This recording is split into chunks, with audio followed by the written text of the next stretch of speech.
안녕하세요. 저는 한국예술종합학교 융합예술센터장 이강민입니다. 한국예술종합학교는 2020년부터 아르스 일렉트로니카의 협력을 이어오고 있습니다. 2022년에는 휴먼 터치를 주제로 디지털 시대의 인간적 접촉에 관한 강연 시리즈를 공동 기획했습니다. 앞서 글로벌 연사 3분과 국내 연사 1분의 강연을 들었는데요. 이번 시간에는 과학기술학자이신 임소연 교수님의 강연을 마련했습니다. 그럼 바로 만나보시겠습니다. 임소연 교수님, 안녕하세요. 네, 안녕하세요. 방금 소개받은 임소연입니다.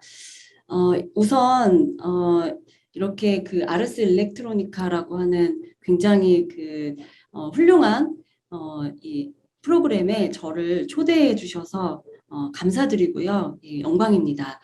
네, 일단 제 오늘 강연은 자료를 공유 드린 후에 시작하도록 하겠습니다. 네, 오늘 제가 준비한 강연의 제목은 누가 인간 같은 기계를 원하는가입니다.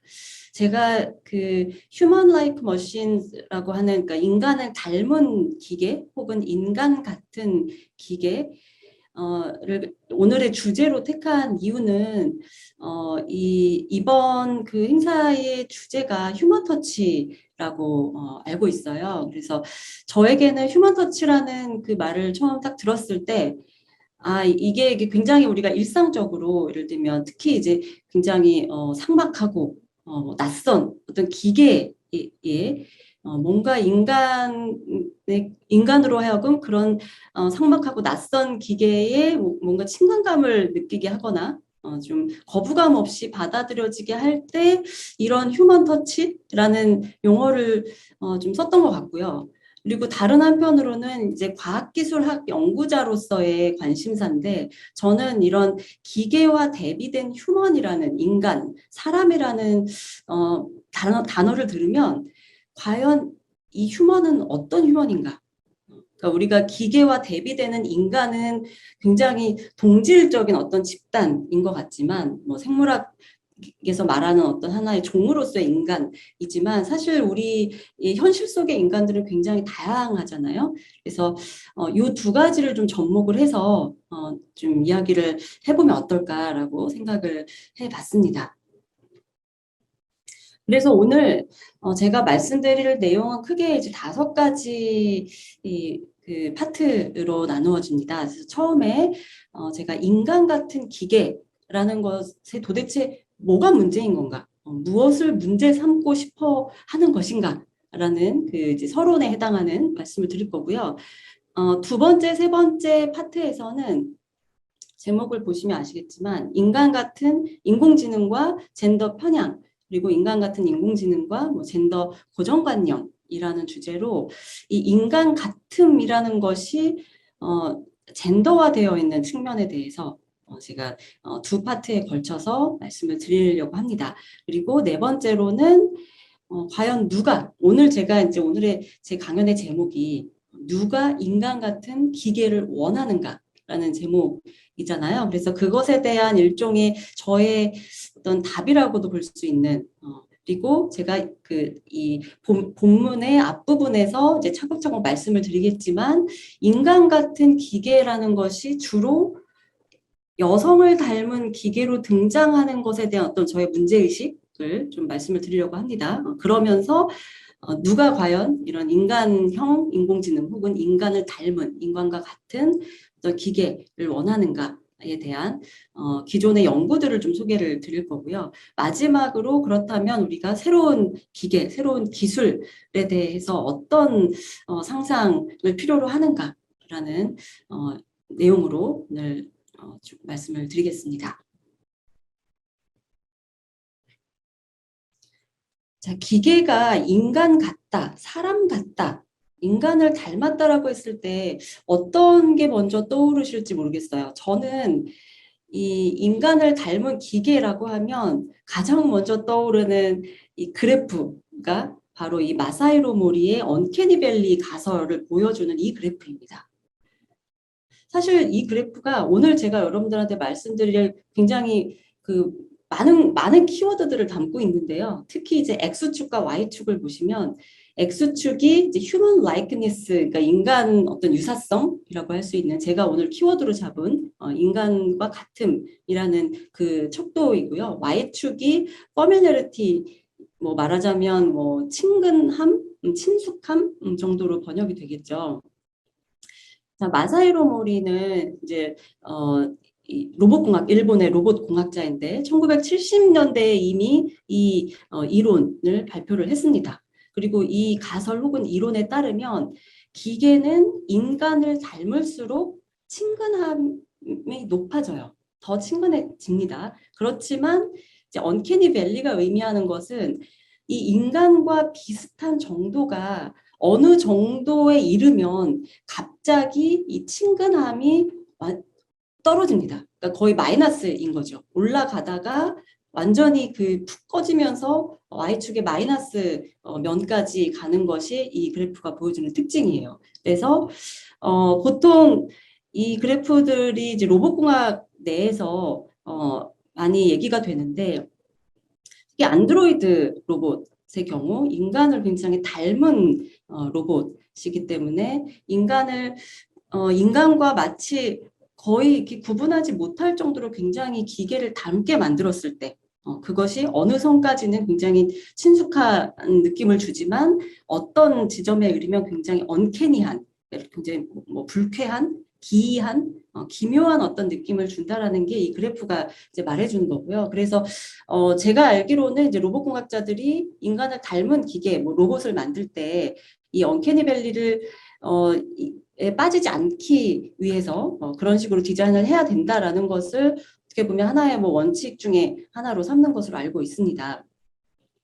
뭐 물론 이제 최근에는 이 모리의 언캐니 밸리 가설에 대한 뭐 굉장히 새로운 접근이나 연구들도 많이 되고 있지만 제가 이제 오늘 저의 이야기는 이 그래프에서 시작을 할 거고요. 제가 이 그래프에서 문제 삼고자 하는 부분은 인간을 닮는다는 것이 결국 앞에서도 말씀드렸던 것처럼 그 휴먼 터치라고 했을 때 우리가 보통 떠올리는 그러니까 굉장히 어떤 낯선 대상을 친근하게 만든다라고 하는 이 인간과의 유사성과 이 친근함의 연결을 처음 보여준 그래프로서 굉장히 의미가 있습니다. 그런데 제가 오늘 주목할 점은 언캐니보다는 그러니까 말하자면 이것을 어떤 뭐 미학적인 관점에서 접근을 하기보다는요. 과연 이 친근함이란 무엇이고 인간과 닮았다, 인간과 유사하다라는 것은 무엇인지를 인간들 사이의 어떤 차이, 특히 제가 오늘 초점을 맞출 것은 이제 젠더의 차이를 기반으로 해서 이 두 개의 키워드를 동시에 살펴보는 그런 좀 이야기를 해보려고 합니다.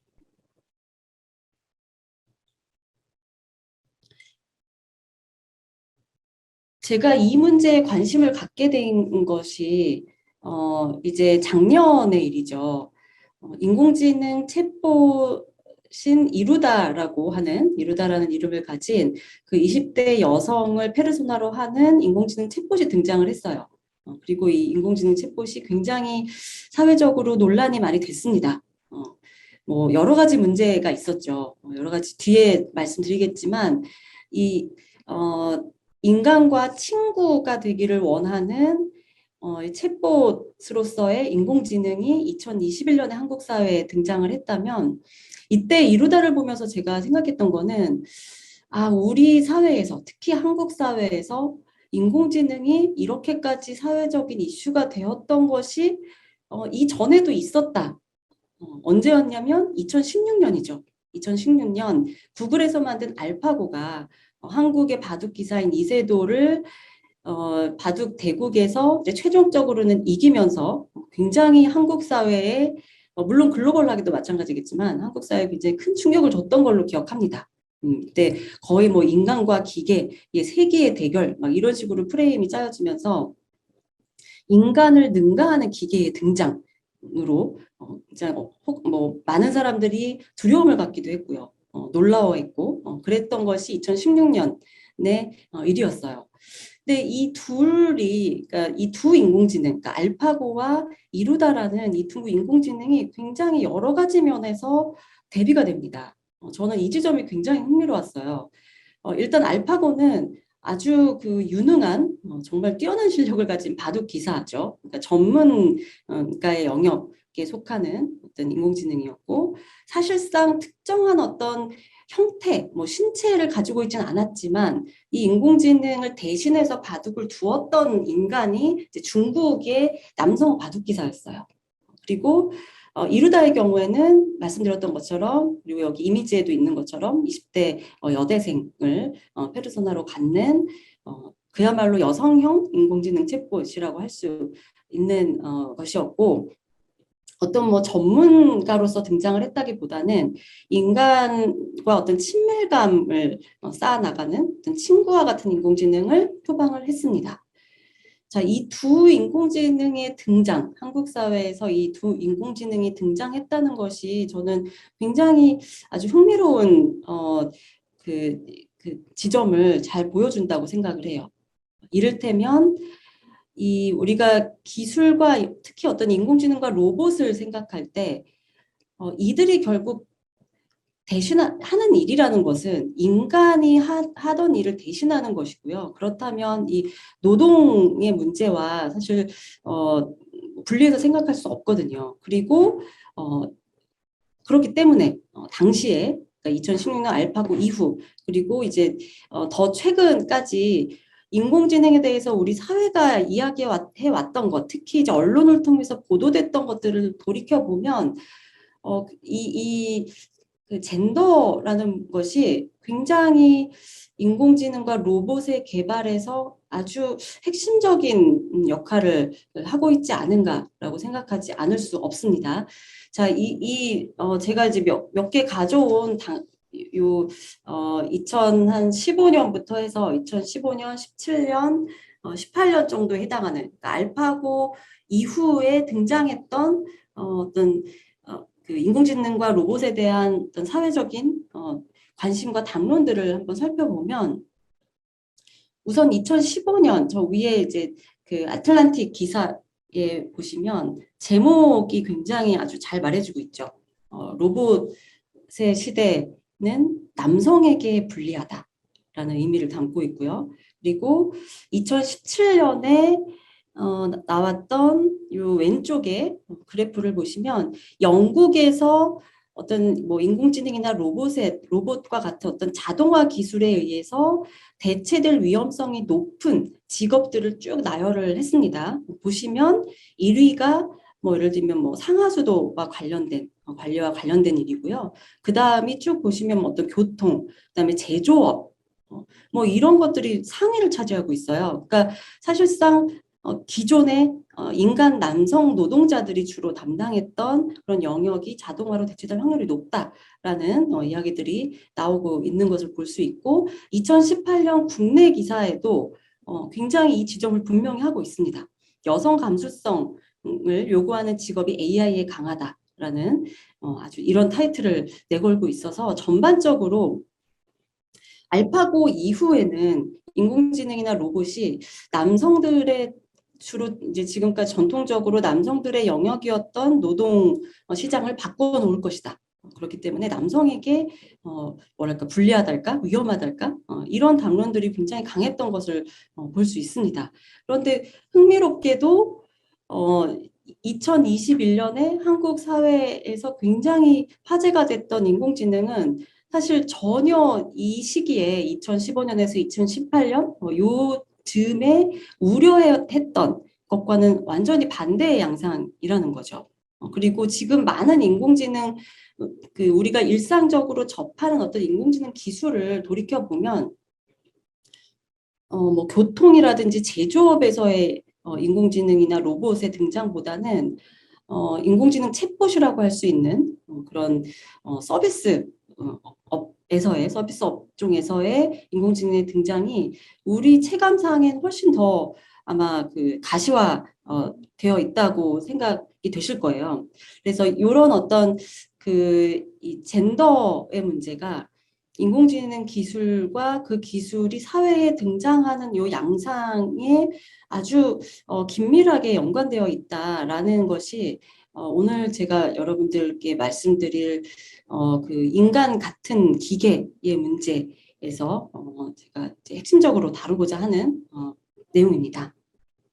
첫 번째로 제가 이제 말씀드리고 싶은 거는 인간 같은 인공지능, 뭐 인간 같은 로봇이어도 좋고요. 인간 같은 기계라는 것이 이 인간 같음이라는 것에서 과연 우리가 젠더 편향이라는 것을 떼놓고 생각할 수 있을까?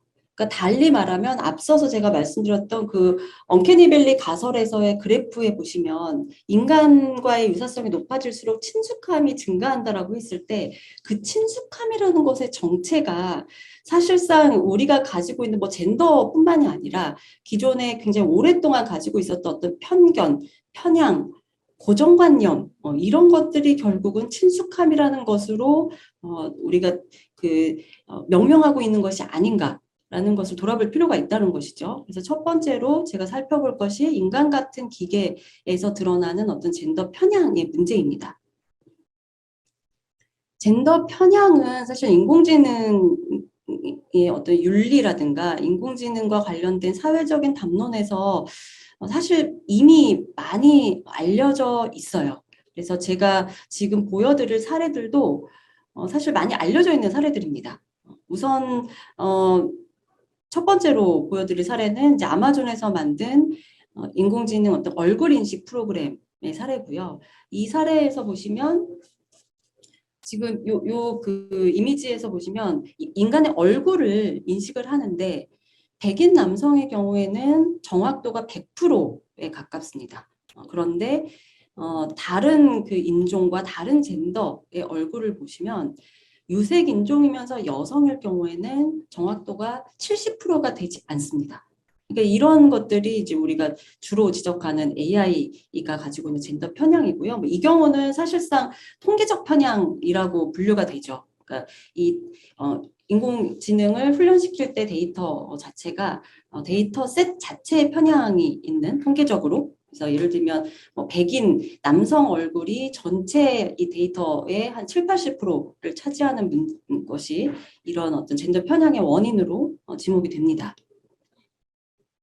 그 다음으로 또 많이 역시나 또 아마존인데요. 아마존에서 만든 이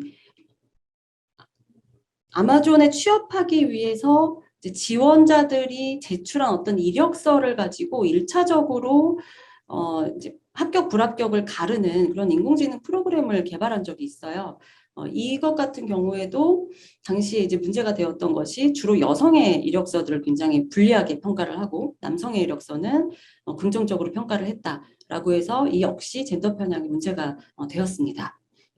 이 경우에는 뭐 통계적 편향이라기보다는 사회적 편향에 가깝죠. 왜냐하면 기존에 아마존에 입사했던 특히 개발 직군들이 남성 비율이 높기 때문에 이 데이터를 학습한 프로그램은 여성보다는 남성의 이력서에 들어가 있는 뭐 단어라든지 용어 같은 것들을 판별해서 합격을 시킬 확률이 높아집니다.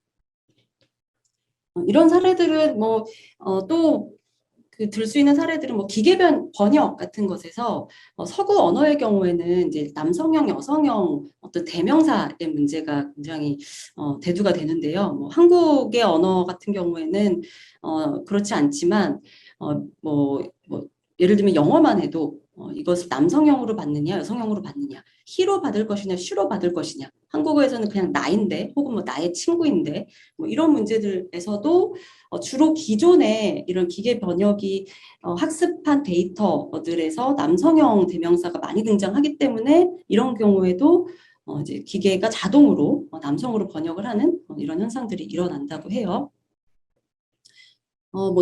또 조금은 덜 알려져 있지만 또 다른 사례를 보면 이 질 왓슨이라고 하는 어떤 수업에서 조교처럼 쓰는 인공지능이 있습니다. 어떤 어시스턴트 어떤 조교 인공지능이라고 할 수 있는 인공지능이 남학생과 여학생을 좀 다르게 대하고 있는 모습을 보실 수 있어요. 짧은 대화를 보시면 남학생이 나 이제 아빠가 될 거야 라고 했을 때는 축하한다 뭐 이런 답을 했다면, 여학생이 나 임신했어 라고 얘기할 경우에는 전혀 이것에 대한 반응을 제대로 하지 못한 채 그냥 아주 뭐 수업에 온 걸 환영해라는 이런 대답을 했다라는 것은, 이 역시도 이 수업에서 축적되어 온 그런 데이터들을 가지고 학습을 한 인공지능인데, 이제 남학생들이 굉장히 이 수업에 많았기 때문에 또 이런 편향이 나타났고요.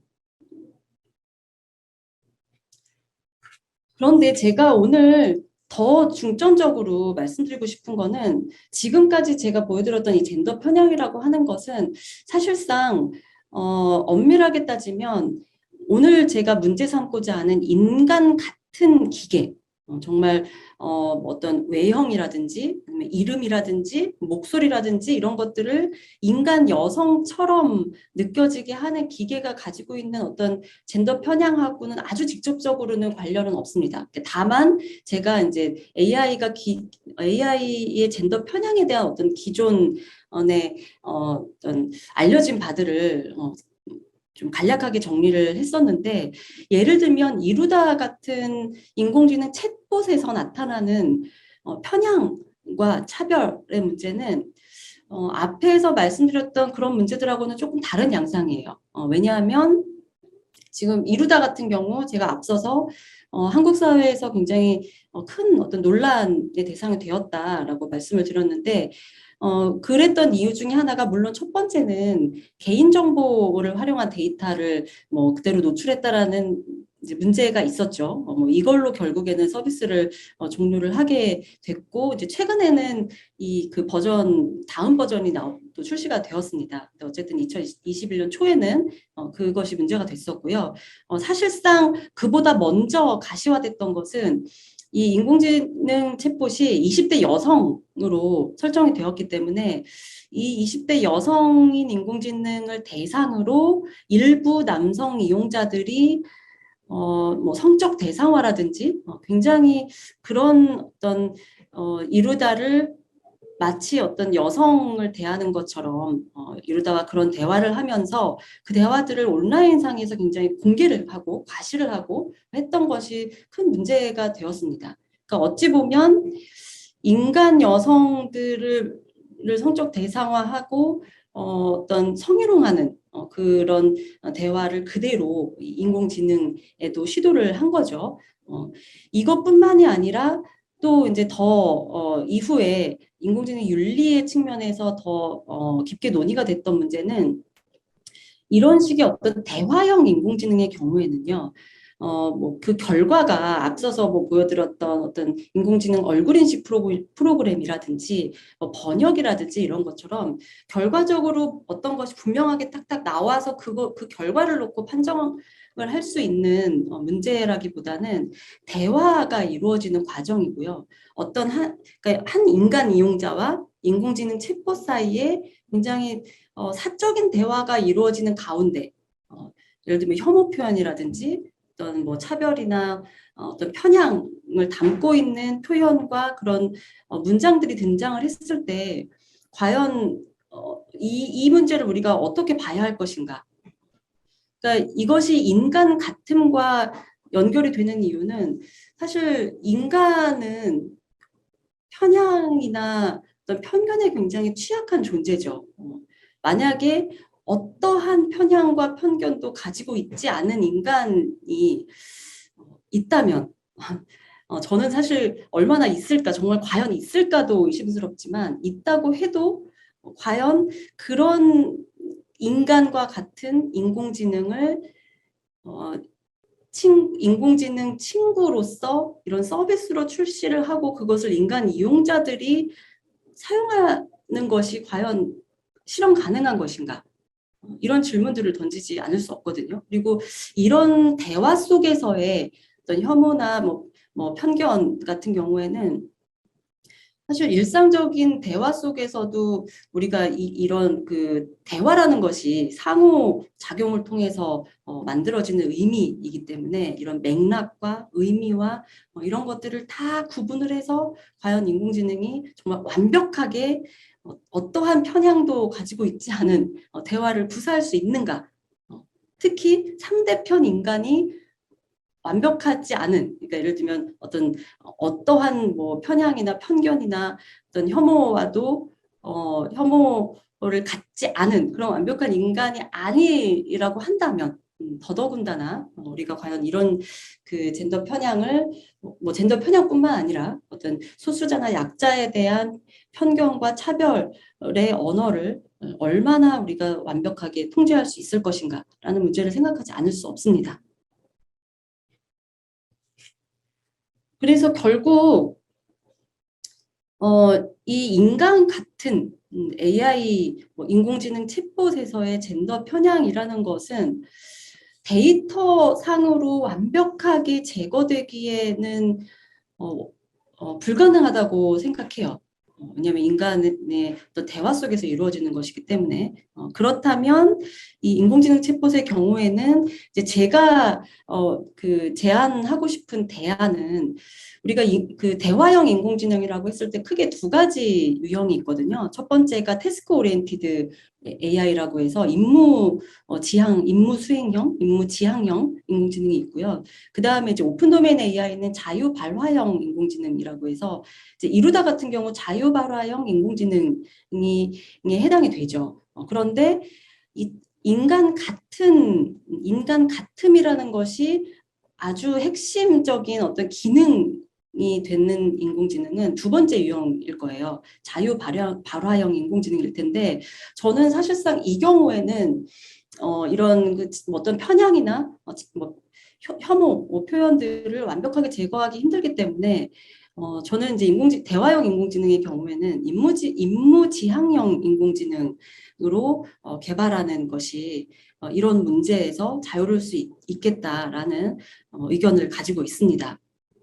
그리고 뭐 이건 사실 이루다 같은 경우는 답변을 추출하는 데이터베이스에서 답변을 추출하는 모델이었기 때문에 그렇지 않을까라고들 얘기하지만 뭐 구글에서 만든 뭐 미나 같은 경우 답변을 생성하는 모델에서도 여전히 이런 문제들이 드러나거든요. 그래서 이것은 인간 같음을 추구한다면 그리고 인간과 인간 같은 대화를 정말 그 자유롭게 나눌 수 있는 대화형 인공지능을 만든다면 피할 수 없는 문제이기 때문에 저는 이것이 굉장히 이 젠더 편향이라는 문제가 인공지능 챗봇의 인간 같음의 아주 핵심적인 이 문제로 고려되어야 한다고 생각합니다.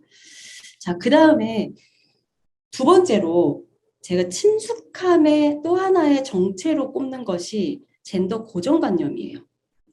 인간 같을수록 친숙도가 올라간다라고 했을 때 이 친숙함 중에 하나는 우리가 기존에 가지고 있는 고정관념과 잘 맞아떨어지면 우리가 친숙함을 느끼겠죠. 자, 인공지능 챗봇에서의 젠더 고정관념은 사실 지금 굉장히 뭐 젠더 편향만큼 혹은 그 이상으로 굉장히 중요한 문제이고요. 사실 어떻게 보면 젠더 편향보다 더 가시적으로 드러나는 문제라고 생각해요. 이 젠더 고정관념은 이를테면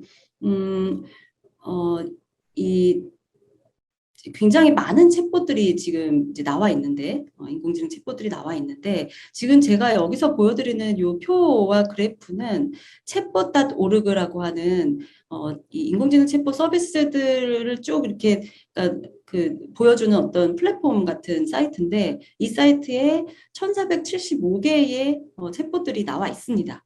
이미 나와 있고요. 그 챗봇들을 쭉 조사를 해봤더니 왼쪽 그래프가 의미하는 것은 뭐냐면 이 챗봇들에서 어떠한 젠더의 표지도 없는 챗봇은 전체 중에 36.44%니까 64%의 챗봇들은 남성 혹은 여성이라는 성별을 가지고 있다라는 거고요. 그 성별을 어떤 식으로 그 표현을 하냐면 그게 이제 이 오른쪽의 그래프예요. 그래서 이름 그리고 아바타, 예를 들면 뭐 이미지라든지 페르소나를 생각하시면 될 거고 그다음에 마지막 디스크립션 이거는 텍스트로 묘사를 하고 있는 그 부분들을 봤을 때 여성 혹은 남성으로 식별이 가능한 챗봇들이 전체의 절반을 훌쩍 뛰어넘는다는 거죠.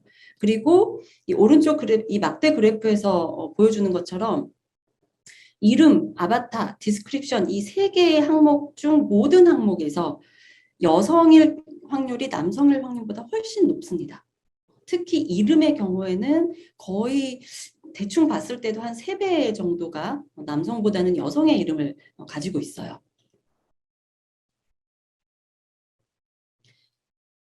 인공지능이 가지고 있는 젠더 고정관념은 사실 이 또한 새로운 문제는 아니죠. 그래서 기존에 예를 들면 인공지능 우리가 뭐 비서, 가상 비서라고 할 수 있는 뭐 우리 핸드폰에 있는 뭐 애플의 쉬리도 그렇고요. 그다음에 지금 여기 그림에 있는 뭐 마이크로소프트의 뭐 코타나의 사례도 그렇고 주로 여성의 이름과 여성의 어떤 이미지를 가지고 있습니다. 이 문제는 이 유네스코에서 2019년에 그 발간한 보고서에도 굉장히 분명하게 이 문제들이 좀 적시가 되어 있어요. 그래서 여러 가지 측면에서 뭐 어떤 이름이나 뭐 어떤 외형의 측면에서도 여성형인 경우가 많고, 예를 들면 뭐 인공지능 스피커라고 하는 음성 인식 기능을 가진 그런 스피커들도 디폴트로 여성의 목소리가 설정이 되어 있는 경우가 많습니다. 그리고 여성의 목소리라고 했을 때도 사실 여성도 다양한 여성들이 있겠죠. 뭐 어린 여성부터 뭐 나이 든 여성도 있을 거고요. 뭐 목소리도 다양할 텐데 대개는 그 중에 젊은 여성, 굉장히 발랄하고 상냥하고 친절한 젊은 여성의 목소리로 설정이 되어 있는 경우가 많습니다. 이 오른쪽에 그 유네스코 보고서의 제목에 보시면 얼굴 이렇게 예를 들면 I'd blush if I could이라는 요 답변은요. 사용자가 슈리에게 조금 뭐랄까 그 성희롱에 해당하는 대화를 했을 때 답변이에요. 저 얼굴이 빨개질 것 같아요. 라는 이런 표현을 성희롱에 대한 대답으로 내놓게 설정이 되어 있는 그런 인공지능의 문제도 역시나 젠더 고정관념과 굉장히 직결되어 있습니다. 인공지능, 로봇의 경우 이제 로봇은 이제 신체를 갖고 있기 때문에 젠더 고정관념이 훨씬 더 분명하게 드러나는데요.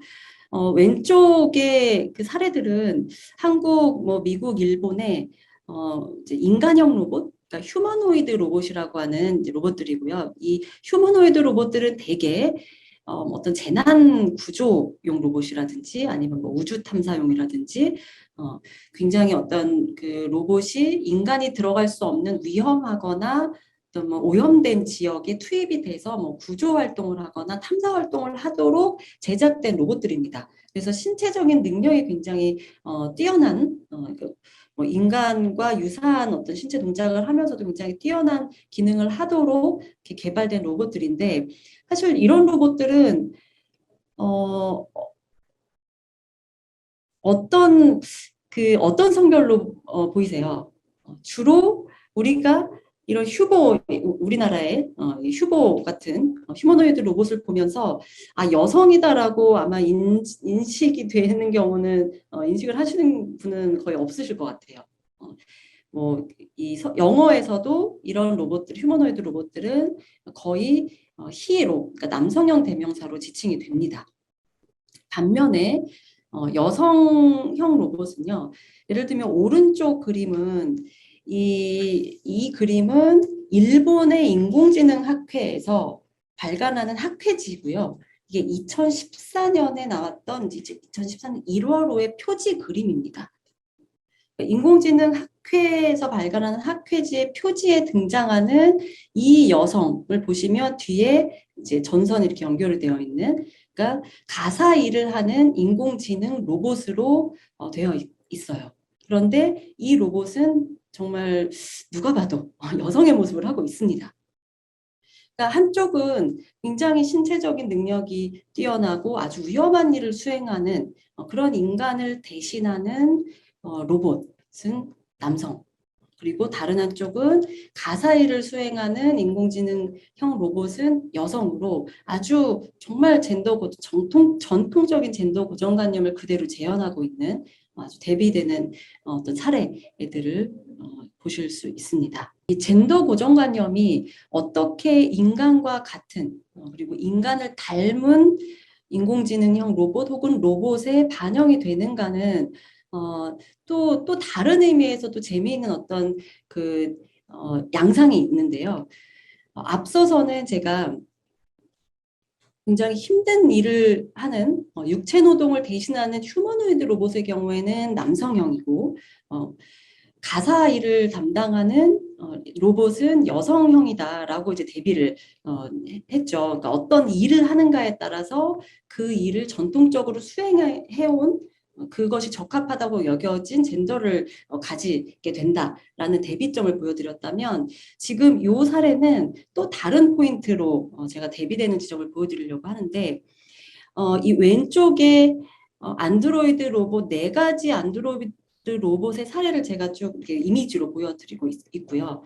위에 그 윗줄에 2개의 안드로이드 로봇은 여성의 모습을 하고 있습니다. 윗줄의 왼쪽이 한국에서 만든 에버라고 하는 안드로이드 로봇이고 오른쪽이 에리카라고 하는 안드로이드 로봇이에요. 두 로봇 다 굉장히 비슷합니다. 어떤 점에서 비슷하냐면 아주 젊고 아름다운 그리고 아마도 20대인 것 같은 젊고 아름다운 여성의 모습을 하고 있다라는 거고요. 아래줄에 있는 두 안드로이드 로봇의 경우에는 딱 보시면 굉장히 약간 쌍둥이가 있는 것처럼 보이시잖아요. 왼쪽과 오른쪽 둘 다 왼쪽의 경우에는 일본의 로봇공학자가 자기의 모습을 그대로 닮은 안드로이드 로봇을 만든 거고 오른쪽은 아마 제가 알기로는 덴마크의 로봇공학자라고 알고 있고요. 덴마크 로봇공학자가 자신의 모습을 완전히 모방한 안드로이드 로봇을 지금 바라보고 있네요. 그래서 이 아래의 이 남성형 안드로이드 로봇의 경우에는 공교롭게도 실제 하고 있는 중년 남성의 모습을 하고 있습니다. 그런데 그에 비해서 윗줄에 있는 여성형 안드로이드 로봇의 경우에는 실제 하고 있지 않아요. 실제 하는 어떤 특정한 여성의 모습을 본다는 것이 아니라 가상의 젊은 그리고 아름다운 여성의 모습을 모방한 로봇으로 제작이 되었습니다. 이 대비점이 굉장히 흥미롭지 않나요? 그리고 제가 앞서서 전체 어떤 한 사이트에서 챗봇이 가지고 있는 어떤 젠더의 문제를 말씀드렸던 그 연구에 수록되어 있는 또 표를 제가 가져와 봤는데 이 오른쪽에 있는 이 테이블을 보시면 이 챗봇.org에 올라와 있는 챗봇들의 어떤 그 업무 영역이랄까요? 그 영역과 이제 성별을 한번 이렇게 쭉 구분을 해봤어요. 근데 쭉 이제 위에부터 쭉 살펴보시면 대개가 여성형인 경우가 많은데 유일하게 남성형이 더 눈에 많이 띄는 것이 딱 한 항목이 있는데 그게 바로 이 클론이라고 되어 있는 부분입니다. 그러니까 특정한 인물을 그대로 복제하는 식의 그 국내에도 많이 그 대중매체에도 소개가 됐던 특정 가수의 모양과 목소리를 그대로 재현하는 어떤 인공지능이라든지 이런 것들이 아마 그 보신 분들도 계실 텐데 이 클론이라는 도메인에 있는 이런 그 영역에 있는 챗봇의 경우에는 여기 오른쪽에 쭉 보시면 이름의 경우도 남성형의 이름이 더 많았고요. 아바타의 경우도 남성형의 경우가 많았고 그 텍스트로 기술이 되어 있는 부분에서도 남성으로 인식이 되는 경우가 훨씬 많았습니다. 그러니까 아주 그 일관적으로 드러나는 공통점을 여기서 보실 수 있습니다. 그렇다면 왜 이런 일이 일어나는가? 왜 특정한 임무를 수행할 때 혹은 어떤 특정한 인물을 그대로 재현하는 경우 이런 경우에 여성 혹은 남성으로 아주 일관적인 어떤 양상이 보이는가? 우리가 쉽게 생각할 수 있는 것은 뭔가 이런 로봇이나 인공지능을 만드는 개발자나 공학자들이 남성이기 때문에 이들이 이제 여성을 저기 대상화하는 어떤 시선에 의해서 이런 여성형의 로봇들이 많이 등장하는 것이 아닌가라는 문제를 그런 식으로 비판하시는 분도 계십니다. 그런데 제가 봤을 때는 이게 어떤 개인 개발자, 개별 개발자나 공학자들의 어떤 의도를 가지고 이런 일들이 벌어진다고 보기는 어려울 것 같고요. 우리가 사실 실증적인 어떤 그런 데이터도 없고, 그보다 더 제가 볼 때 설명이 더 효과적인 설명은 이런 어떤 고정관념이라는 것이 그 HRI라고 하는 영역, 그러니까 휴먼 로봇 인터랙션이라고 하는 이 로봇을 인간과 상호작용을 잘 할 수 있도록 디자인하는 이 영역에서 고정관념이 굉장히 중요한 자원이라는 거예요. 제가 오늘 그러니까 인간과의 유사성 그리고 친숙함이라는 것을 키워드로 잡은 이유도 우리가 이런 인간이 아니지만 인간 같은 일을 하고 인간 같은 대화를 하는 이 기계라는 것이 굉장히 낯선 존재잖아요. 낯설고 기이하고 이런 불편한 존재일 수 있는데 이런 존재들과 매끄럽게 상호작용을 하기 위해서는 어딘가 친숙한 곳에 기대야 될 필요가 있는 거죠. 그러다 보니까 고정관념을 활용해서 디자인을 할 수밖에 없는 거고 이 고정관념을 활용할 때 젠더 고정관념이 굉장히 유용합니다. 그러니까 어떤 로봇을 친숙하게 만들겠다라고 했을 때 여러 가지 고정관념을 활용할 수 있지만 그중에 이 로봇을 여성형으로 만들자가 되어버리면 일이 굉장히 쉬워져요. 그러니까 예를 들면 여성의 이름만 부여해도 되고요. 뭐 예를 들면 핑크색만 칠해도 되고 리본 하나만 붙여도 되고 뭐 이런 식으로 굉장히 그러니까 실제 연구에도 그런 연구들이 있어요. 그러니까 인간 사용자들이 어떤 기계나 로봇을 여성 혹은 남성으로 인식하는 것이 여성과 똑같이 남성과 똑같이 만들 필요가 없고 특징적인 부분만 드러내주면 쉽게 여성과 남성으로 인식을 합니다. 그러니까 그런 면에서 보면 뭐 인공지능이나 로봇을 이렇게 여성 혹은 남성으로 만드는 이유는 개발자나 디자이너들, 공학자들이 상당히 어떤 의미에서는 효율적인 선택을 하는 것이다. 그리고 안전한 선택을 하는 것이다. 그런데 제가 문제 삼고 싶은 것은 과연 이 안전한 방식, 효율적인 방식을 그대로 우리가 아무런 문제의식 없이 이런 식의 선택을 계속 해나가는 것이 과연 올바른가라는 이제 질문을 또 제기하고 싶은 거고요. 이 질문에 답을 하는 데 있어서 제가 아주 흥미롭게 보고 있는 지점이 바로 남성과 여성의 차이예요. 오늘 제가 누가 인간 같은 인공지능을 혹은 로봇을 원하는가라고 했을 때 그 누구에 해당하는 사람이 과연 정말 누구인가를 들여다볼 필요가 있다고 생각을 합니다. 1차적으로는 저는 이것이 개인의 어떤 개발자 개인, 공학자 개인, 디자이너 개인의 선호는 아니라고 생각하고요. 왜냐하면 대개의 인공지능이나 어떤 기계들, 소위 말하는 어떤 현대 사회의 기계라는 것들은 기계 기술이라는 것들은 제품의 형태로 나오기 때문에 사실 사용자나 소비자의 선호가 최우선시 되는 것이지 그것을 만드는 디자이너나 개발자의 선호가 그대로 반영된다고 보기는 어려워 보여요. 그래서 최근에 나온 되게 흥미로운 연구가 있어서 제가 그 그래프를 또 가져와 봤는데 2008년에 나온 이 인공지능 챗봇의 성별에 대한 선호 연구를 보시면요. 사용자의 젠더가 아주 큰 정말 거의 절대적인 변수라는 걸 보실 수 있습니다. 그러니까 지금 이 연구에서는 이 챗봇의 용도를 구분을 했어요. 심심할 때 쓰는 챗봇, 그다음에 심리 상담용으로 쓰는 챗봇, 혹은 어떤 은행에서 쓰는 챗봇이라든지 이런 것처럼 어떤 임무를 수행하는 목적의 그런 챗봇을 다 나눠서 여성과 남성에게 어떤 성별을 원하는가, 선호하는가라고 질문을 했을 때 그래프를 쭉 보시면 아시겠지만 여성 사용자의 경우에는 사실상 성별이 별로 상관이 없거나 그냥 굳이 선호가 없습니다.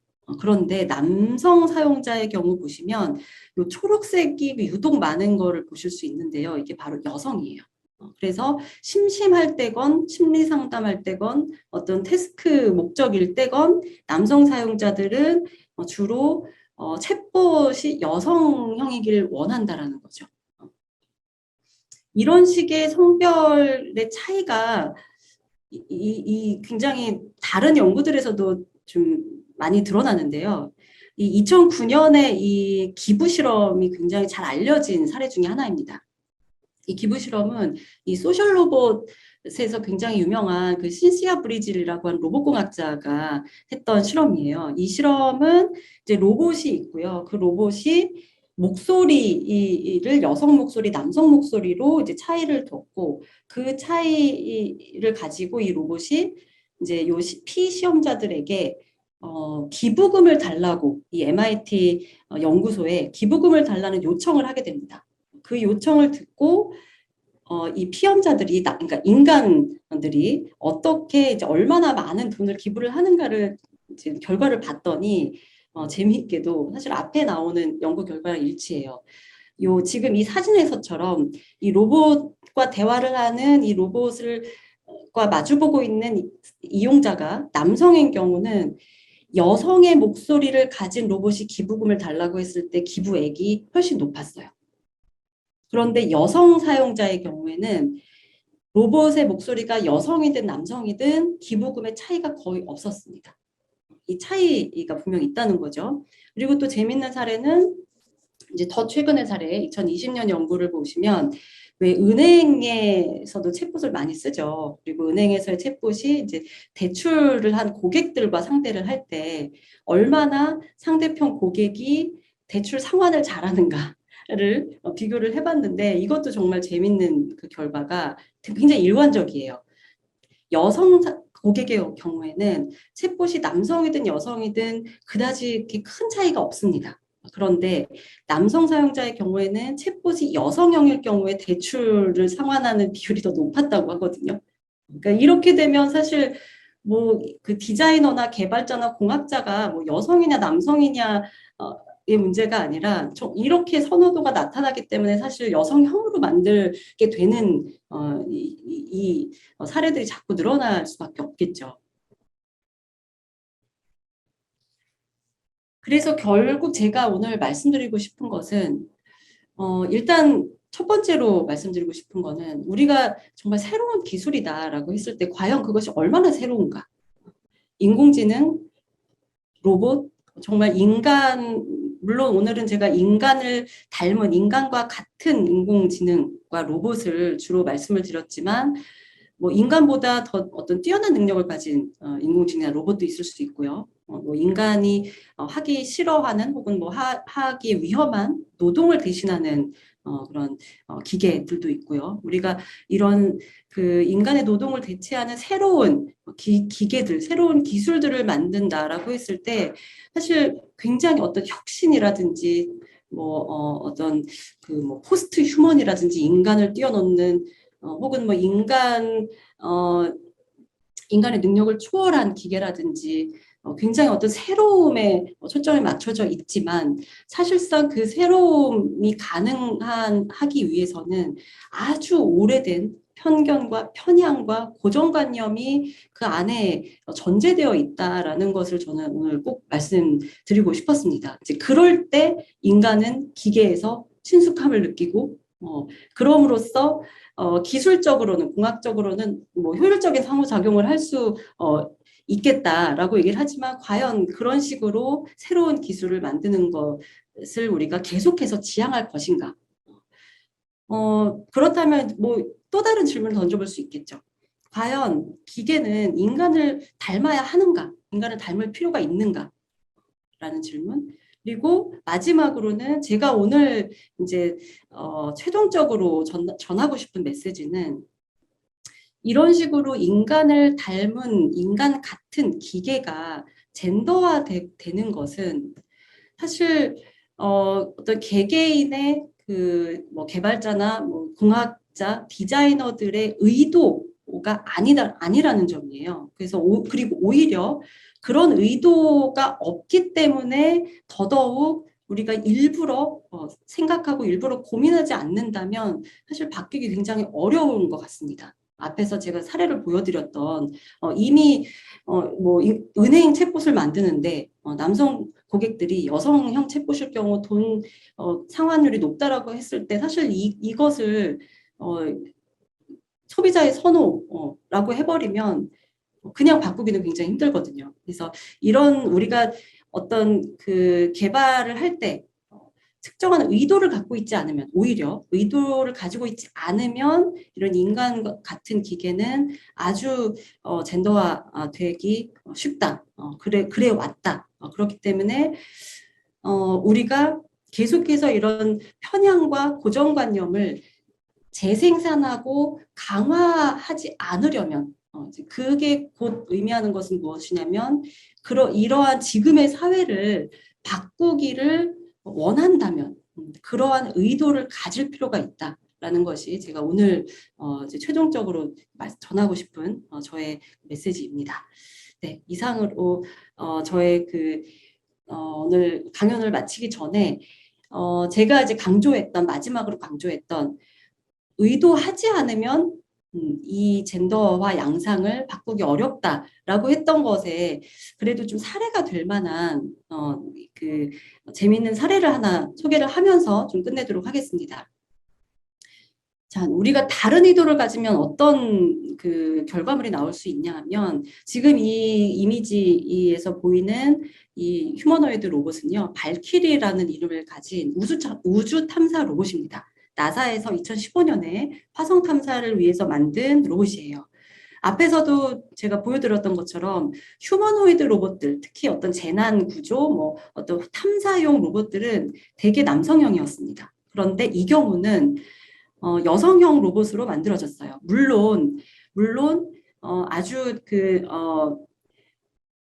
이 대외적으로 이 발키리라는 로봇이 여성형이다라고 아주 나사에서 아주 뭐 공식적으로 밝힌 것은 아니지만 이 로봇을 개발했던 어떤 로봇 공학자들, 니콜라스 레드포드라고 하는 로봇 공학자의 경우에는 이제 어떤 다른 인터뷰에서 이 점을 분명히 밝혔습니다. 이 지금까지의 어떤 휴머노이드 로봇, 안드로이드 로봇들이 굉장히 젠더 고정관념에 기대고 있었지만 이제는 여성형 로봇도 가사 로봇이나 어떤 돌봄 로봇이나 뭐 어떤 보조 혹은 비서 역할을 하는 로봇이 아니라 아주 강인하고 실용적인 이런 로봇을 만들 때가 되었다라고 얘기를 하면서 의도적으로 지금 이 로봇의 디자인을 보시면 이 상체 부분, 가슴 부분에 배터리가 들어가 있어요. 한 10kg가 넘는 배터리를 가슴 쪽에 배치를 해서 이제 신체적으로 좀 여성형에 가까운 로봇을 만들었다는 거죠. 그래서 물론 개발자나 공학자가 의도가 없이 기존에 했던 대로 어떤 고정관념과 편향에 따라서 만들 수도 있지만 이렇게 다른 의도를 갖게 되면 다른 기계, 다른 기술을 만들 수 있고요. 이런 기존의 고정관념을 깨는 기계들이 많아지면 아무래도 우리 사회에 오랫동안 우리 사회가 가지고 있었던 고정관념과 편향을 깨는데 기여할 수 있지 않을까 생각을 합니다. 네, 이상으로 제 오늘 강연은 마치도록 하겠습니다. 감사합니다. 오늘 지금 누가 인간 같은 기계를 원하는가 했을 때 누가라는 것도 되게 어렵고 인간 같음이라는 거에 대해서 처음으로 좀 깊이 생각해 본 계기가 됐던 것 같아요. 그래서 인간 같다라고 하는 게 어쩌면은 여성스러운 여성 같은이라는 말하고 등치되는 것 같기도 하고 누가라는 말도 이게 그냥 인간이라고 한 번에 싸잡아서 이야기하는 게 아니라 다 젠더 이슈가 거기에 포함되어 있구나 하는 이야기들을 들으면서 많이 깨달았는데요. 그러면서 이제 마지막에도 보여주셨던 것처럼 새로운 시도 또 새로운 관점에 대해서 이제 이야기를 해보기 전에 들으면서 아주 유치하지만 반대의 상황이면 어떨까 하는 상상을 한번 해봤어요. 그러니까 예를 들어 그 아주 뭐 방사능이라든지 진흙같이 험한 상황에서 노동을 하는 로봇이 그 어린 소녀의 형상을 한 그런 로봇이라거나 아니면 챗봇이 아주 그 무뚝뚝한 남성상을 표현하고 있는 그 AI라든가 그런 반대 상황이 만약에 발생했다고 가정을 한다면 지금 여기에서 나왔던 문제가 바뀌는 건가요? 아니면 똑같은 문제인 건가요? 그러니까 성의 역할이 바뀌었다고 봤을 때 제 네네. 질문이 좀 어렵습니까? 아니요. 말을 잘 못해가지고. 아닙니다. 아닙니다. 네네네. 아, 네.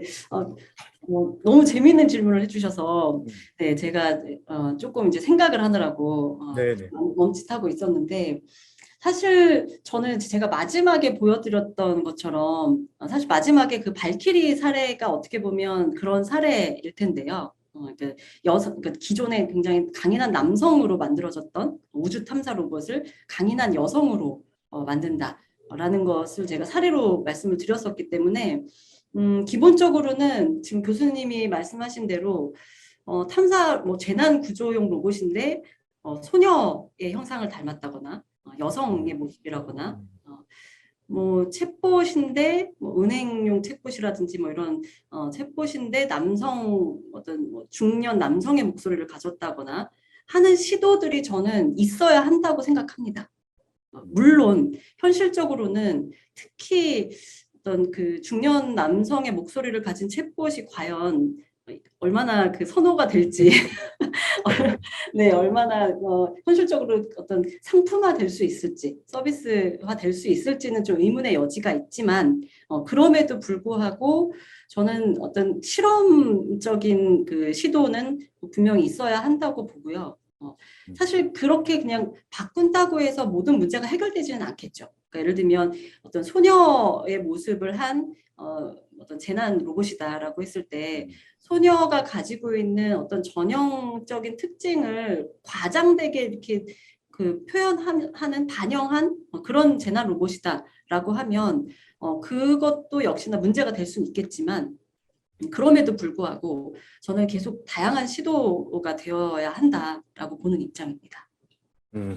제가 질문 드린 까닭은 사실 어떤 부분이 있었냐면 아까 그 젠더의 문제를 이야기하시면서 동시에 초반에 그 노동의 문제도 말씀을 하셨는데 네네. 이제 로봇이든 AI든 사람을 대신해서 어떤 일을 하게 되면 이게 육체 노동이면은 약간 그 노동 착취 같은 느낌이 들기도 하고 또 이제 이루다의 사례를 통해서 볼 수 있었듯이 성희롱에 해당하는 또 그런 윤리적인 문제가 발생하는데 그 자체가 어쩌면은 우리가 로봇이나 AI에 감정이입을 해서 공감을 하기 때문에 생기는 문제지 않습니까? 네. 사실은 인간이 아닌데 그리고 성이라고 하는 것도 그냥 이렇게 그 겉으로 꾸며진 성이지 실제로 거기에 젠더가 있지 않음에도 불구하고 우리가 공감을 해서 그런 문제가 발생하는데 네.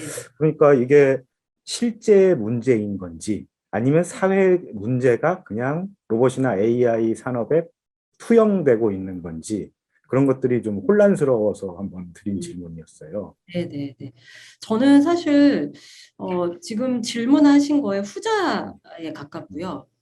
예를 들면 이런 논의들이 나오면 특히 이루다 같은 경우 과연 이 그냥 인공지능 챗봇일 뿐인데 이 챗봇에 대한 성희롱에 뭐가 문제가 되는가라는 문제 제기들도 많거든요.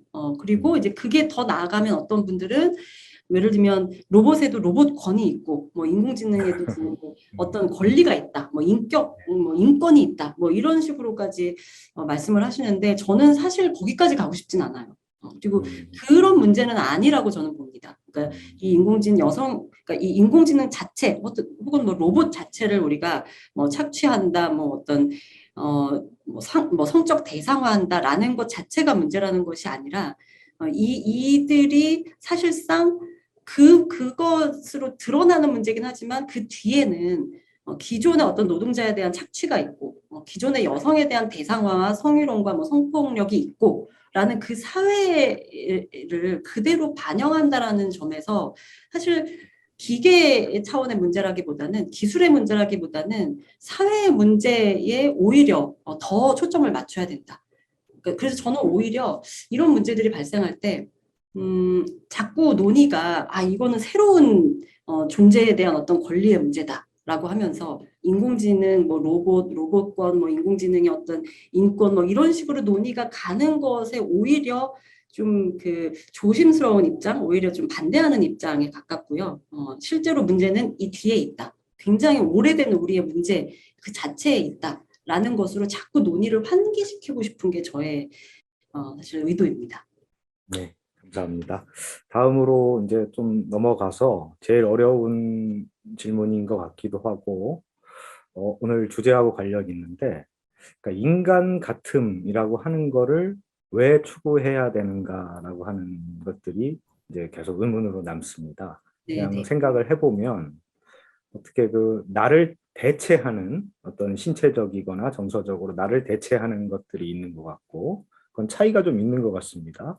로봇은 뭐 신체 능력을 대체하는 거니까 쉬운데, 아까 클론이라고 하는 것들이 남성이 많고 여성은 적은 걸 보면 또 이게 젠더 간의 그 선호도가 차이가 있는 것 같기도 하고요.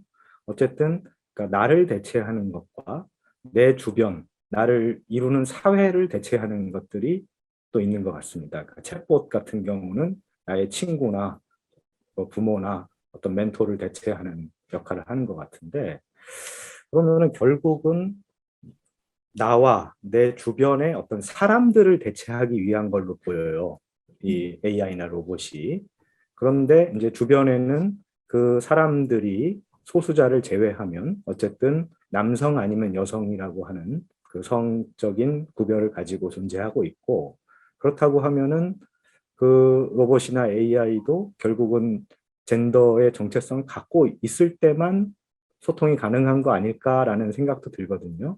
그러니까 아까 보면은 중성 부분도 있었는데 중성이라고 하는 것들이 정서적인 교감이라든지 어떤 그런 그 소통이 가능할 것인가라고 하는 부분도 있어서 그런 부분에 대해서 어떻게 생각하시는지에 대해서 묻고 싶고, 약간 덧붙이자면 어떤 그 성적인 호기심이라든지 어떤 성적인 교제라고 하는 것도 많은 부분에서 지금 실제 일어나지 못하는 것들을 챗봇을 통해서 그거를 일정 정도 해소하고자 하는 사람들이 많을 텐데, 그런 것들은 긍정적으로 보아야 하는 건지 그렇지 않다고 봐야 되는 건지에 대해서도 좀 궁금합니다. 네. 약간 지금 말씀을 들어보면, 이런 그 특히 인간과 상호작용을 하는 기계의 경우에는 인간을 닮을 수밖에 없지 않나라고 하는 게 교수님의 의견이시. 아마 그렇지 않을까. 그러니까 그게 고정관념일 수는 있는데요. 네네네. 그런 느낌이 좀 있어서 한번 여쭤보는 겁니다. 음, 음. 어, 사실 지금 말씀하신 대로, 음, 모든 기계가 사실 인간을 닮는 건 아닌 것 같아요. 그렇죠. 네, 뭐 어떤 기계의 경우에는, 어떤 로봇의 경우에는, 뭐 자동차 공장에 있는 로봇이나 이런 경우는 굳이 이렇게 인간의 형태를 다 갖추지 않고 뭐 팔만 존재를 한다든지 그런 경우도 있어서, 우리가 인간을 닮게 만드는 어떤 특정한 뭐 영역의 어떤 뭐 인공지능 로봇들, 기계들이 있단 말이죠. 그랬을 때 제가 이제 문제 삼고 싶은 거는, 저는 이렇게 약간 좀 근본적인 것에 질문을 던지고 싶은 것 같습니다. 그러니까 왜 어떤 기계는 인간과 닮게 만들고 싶어 하고 또 어떤 음, 기계는 그렇지 않은가? 음, 그 뒤에 누구의 욕망과 누구의 음, 선호가 있는가? 저는 음, 그거를 계속 질문을 하고 싶고요. 물론 아까 제가 이제 강연 중에도 강조 드렸듯이 인간과 상호작용을 하는 기계를 인간처럼 만드는 게 사실 굉장히 안전하고 아주 효율적인 전략이겠죠. 그렇지만 그런 이제 그 앞으로 계속 그럴 것이라는 보장은 저는 없다고 생각해요. 그러니까 이게 기본적으로 우리가 고정관념에 자꾸 기대는 이유는 낯설기 때문에, 낯선 것을 친숙하게 만들기 위해서라면, 언젠가는 이 더 이상 젠더 고정관념이 기대지 않고도 우리가 인간이 아닌데도 자꾸 말하고 뭔가를 일을 하는 존재를 낯설지 않게 여기는 시기도 오지 않을까. 그렇다면 이제 더 이상 우리가 굳이 인간의 어떤 고정관념에 기대지 않아도 되는 시점도 올 거라고 생각을 하고요. 사실 그게 자연스럽게 온다라기보다는 저는 이제 아까 제가 마지막에 의도를 강조했잖아요. 의도적으로 그렇게 하면 그런 사회가 올 거라고 생각을 해요. 그리고 이게 뭐 저만의 주장이라기보다는 맨 앞에서 제가 그 언캐니 밸리 이론을 말씀드렸는데, 최근에 뭐 그런 여러 연구 중에 하나가 보면 이 언캐니 밸리라는 것이 뭐 보편적이고 절대적인 것이 아니다. 그러니까 누군가에게는, 그러니까 예를 들면 어디서부터 언캐니함을 느끼는가가 다 다를 수 있다라는 거죠. 좀 어린 아이들의 경우에는 인간과 닮지 않아도 사실 되게 친숙함을 느끼고요. 그런데 좀 나이가 든 사람들의 경우에는 인간과 닮아야지만 좀 친숙함을 느낀다든가, 뭐 이런 차이들이 있거든요. 차이들이 있고 또 이 언캐니 밸리가 이동할 수 있다. 그러니까 계속해서 어떤 언캐니했지만, 과거에는 언캐니했지만 자꾸 노출이 되고 익숙해지면 어느 시점에서는 그 언캐니했던 것이 더 이상 언캐니해지지 않고 그냥 퍼밀리어해지는 시점이 오고요. 그러면 언캐니 밸리는 더 뒤로 뭐 밀리거나 이동을 할 수가 있겠죠. 그러니까 그런 것들을 생각을 하면, 네, 인간을 닮은 기계를 만들었던 우리의 선택이 낯선 것에 대한 두려움 때문이라면, 더 이상 두려워하지 않게 되면 굳이 또 인간을 닮을 필요도 없게 되지 않을까, 그런 생각을 해보게 됩니다. 아까 교수님이 보여주신 그 그래프 중에 그 챗봇을 선호하는 성별에 대한 그래프가 대단히 인상적이었는데, 제가 보기에는 남성들은 대체로 여성들을 다 선호했고, 모든 조건에서 네네. 여성들은 중성이거나 상관없음이 상당히 비중이 높아서 네. 그것만 봐서는 훨씬 더 여성들의 어떤 소통 능력이나 공감 능력이 뛰어나다라고 이제 보이거든요. 그래서 말씀하신 것처럼 그 사람의 형태나 어떤 젠더의 정체성을 갖지 않은 그 로봇이나 AI가 나왔을 때 여성의 입장에서는 훨씬 더 받아들이기 쉬울 것 같고, 남성들은 조금 더 어렵지 않을까 싶은데, 그러면은 앞으로 이 발전 과정 속에서 이 그래프가 변화할 가능성도 있을까요? 남성들이 괜찮아지는 비중이 늘어난다거나 뭐 그런 게 있죠. 가능할까요? 있죠. 네. 네네. 뭐 사실 그래야 한다고 생각하시는 거죠. 가능한 방법은 음, 사회가 바뀌면 남성들의 선호도 바뀔 거라고 저는 생각합니다. 그러니까 남성들이, 이거는 그러면 네, 생물학적 차이가 아니라 어떤 사회적인 선호도가 반영된 결과다, 이렇게 보시는 거군요. 맞습니다. 네, 네네. 네,